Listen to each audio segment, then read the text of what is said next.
this edition of The Buzz. Exciting show tonight. I got two docs, so we're in good hands tonight. We're talking about the fifth Micronesian Medical Symposium. We have, of course, the president of the Guam Medical Society. We got Dr. John Ray Taito. Good evening, doctor. And also Dr. Edmund Schrader. And thank you for correcting me. I have been pronouncing you Schroeder. Anyway, docs, thank you and welcome to The Buzz. Please tell us, the fifth Micronesian Symposium, you're getting a lot of community support. I'm looking at the topics. It's definitely relevant to what's happening here, the illnesses and all the programs that are happening here and the region. Yes, that's correct. That's Jess, first of all, thank you very much for allowing us to be present this evening. Dr. Schrader is also the Secretary-Treasurer of the Guam Medical Society. The Guam Medical Society is holding its fifth Micronesian Medical Symposium. It will be at the Sheraton Laguna Guam Laguna Resort. It'll be at the Serena Ballroom. It'll be this Friday, starting at actually 5 p.m.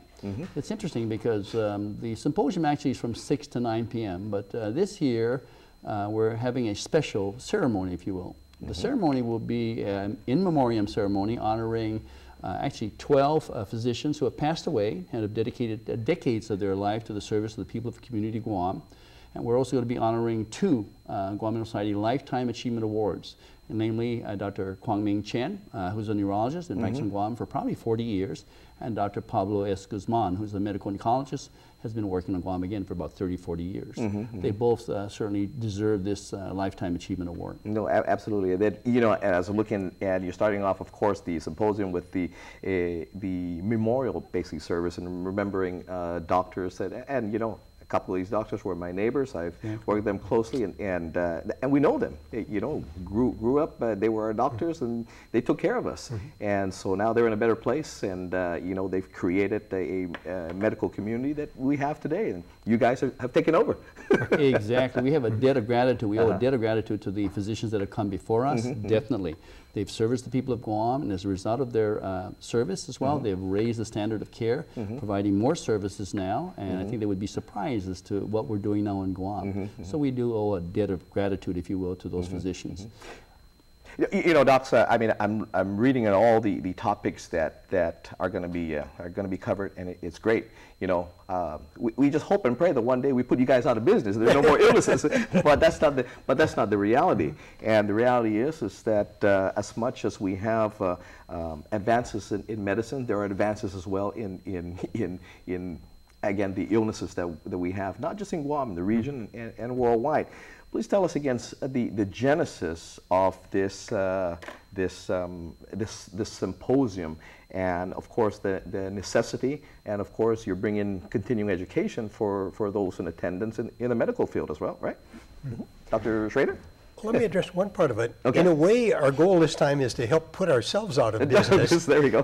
Because the theme of this is prevention, and we're looking at infectious diseases, we're looking at cancer, and this epidemic of what's called non-infectious diseases, which are obesity, diabetes, heart disease, which to a substantial extent can be prevented or delayed. So that's a big topic that we're covering. That's really the theme of the conference this year. So to make it so people don't need us so much. You know, docs, when I was reading some of the topics, and I'm just alarmed by the numbers in relation to the stats that we have here in Guam. Over 51%, that's over half of the population, have diabetes here in Guam. I mean, it's not hard to believe, but when you see it in real numbers, you're going, over half of the population. What do we attribute that? I mean, you know, we have there are, of course, it's a lot of these illnesses are lifestyle induced, but how about the environmental situations that people may be in, whether it be in their workplace or, you know, things we talked about, Agent Orange situation years back, the spraying of pesticides at one point or another, the dumping of waste years back as well. Docs? Yeah, I think that the title of or the theme of the symposium is Prevention Off. And you're right, we talk about diabetes having a high prevalence on Guam, and there's no question, there's genetic factors involved. Certainly lifestyle modifications can go a long way toward making someone predisposed to diabetes. and the environment itself. You know, previous, maybe back in the 1940s, 1920s on Guam, when we were eating off the land, fishing for our food from the ocean, and eating healthy foods, the fruits, the vegetables, we didn't have those high incidence of hypertension or cholesterol or diabetes. But now with the advent of our McDonald's, you know, our Wendy's, our fast food restaurants, as well as sedentary lifestyle, we're more predisposed and more apt to getting hypertension and diabetes and high cholesterol. So certainly lifestyle modification goes a long way toward either preventing disease or ameliorating the effects of the disease. So docs, I mean, you know, we're living longer now. Yes. We're living longer because of again, the advancement of medicine, advancement of, again, what you guys do. But are we living better quality of life?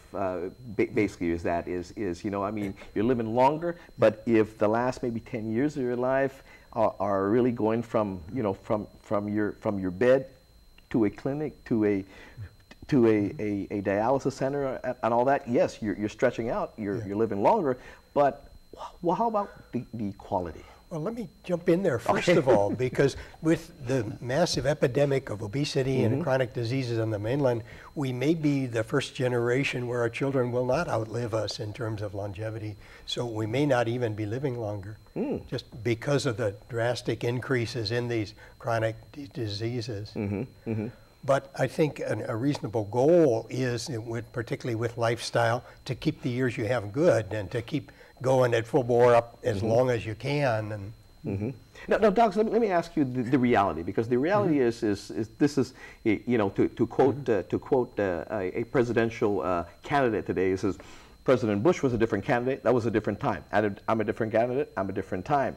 Back then, again, when our moms and dads were farming, we're living off the earth pretty much, it's a different time for each and every one of us.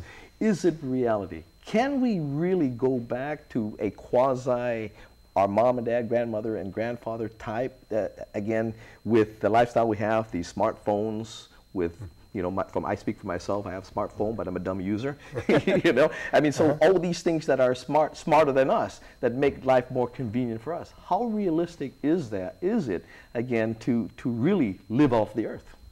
Well, I think we need to take the good and the bad, if you will. But the good parts of progress, when we have automobiles that take us places faster. We have opportunity to get foods through the supermarket instead of raising it or instead of growing it. We need to go ahead and use those opportunities, number one, to stay healthy by eating the right kind of foods. Exercising is very, very important. With the advent now of the automobile, we're more sedentary. We're not getting out there walking from Jigu to Santa Rita like my parents used to do. So as a result of that, we need to go ahead and use now. We have more time on our hands. We should be using that time to work around the yard, to spend time with our families, and to be able to eat healthier. It's very, very important that lifestyle modifications is so critical to being healthy and staying healthy. What does that mean? That means that we should be exercising on a regular basis, maybe 45 minutes 5 times a week. We should be keeping our weight under control, so the doctor, or you can look at actuarial tables and look at what is your ideal weight based on your height and your sex. We should, above all, don't abuse our bodies. Don't abuse our bodies by using drugs or by smoking or by drinking in excess. And if you do those kind of things and eat healthy, you know, eat right, it's going to go a long way to keeping you healthy and increasing your life longevity and quality of life. You talked about quality of life, so important. Exercising on a regular basis will really help improve your quality of life. Doc, we're going to talk more about this when we come back from a break. Be right back. Okay.